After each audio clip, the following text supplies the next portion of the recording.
Boss, ilan kreya mo nung sinabihan ka na mag-dialysis? So yun guys, ang creatinine ko nung nag-start ako mag-dialysis is 978. So linawin ko lang guys na hindi lang sa creatinine nagbabase ang mga nephrologist o ang mga doktor para ipa-dialysis agad ang isang pasyenteng mataas ang creatinine guys. Kasi ito ang sabi sa akin ng nephrologist at ng mga doktor bago ko nila dinialysis. So may mga pasyente na daw na mataas ang creatinine, 900, 800, 700, 600, ganun. Na wala pa silang nararamdaman na pagsusuka o malakas pa sila umihi, hindi nahihirapan huminga, hindi nakakaramdam ng seizure at hindi nanghihina guys. Kumbaga parang normal pa rin sila kahit mataas na ang kailang creatinine. So may mga pasyente naman daw na halos 500 lang ang creatinine, grabe na yung pagsusuka, grabe na yung pagmamanas. Sobrang hina na umihi, halos di na nakakaihi.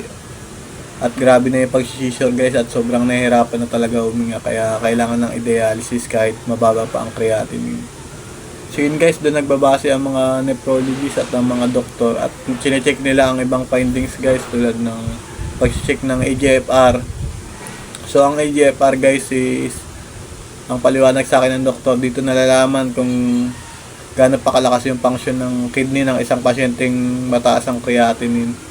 So chine-check nila yun guys kung makikita dun sa test na yun kung normal pa rin yung function o malakas pa yung function ito lang yung tinatawag na AKI guys, acute kidney injury. Kumbaga pansamantalang tumigil lang yung pag-function ng kidney o pansamantalang tumigil lang yung paglilinis ng kidney para sa katawan natin. Kaya biglang tumaas yung creatinine ng isang tao guys o yung isang pasyente.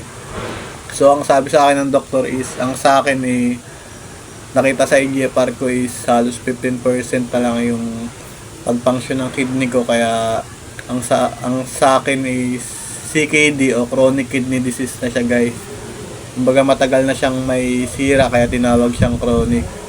So yun, kailangan ko na mag-dialysis at nakakaramdam na nga ako ng mga sintomas ng pagkalason guys tulad ng pagsusuka nga at paunti yung ihi ko guys, tas grabe na yung pag-seizure ko at medyo nahihirapan na ako huminga. Kaya yun guys, nag-decide na silang ipa-dialysis ako.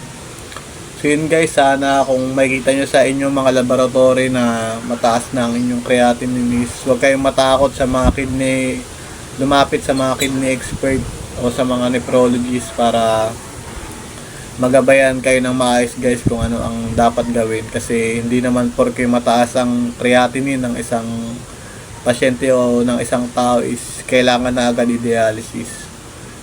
So yun lang guys, sana nagustuhan nyo ang video na to. Kung nagustuhan nyo ang video na to, pwede bang makahingi ng like, follow, and share dyan guys. So yun lang guys, stay healthy mga kaibigan. Peace out guys.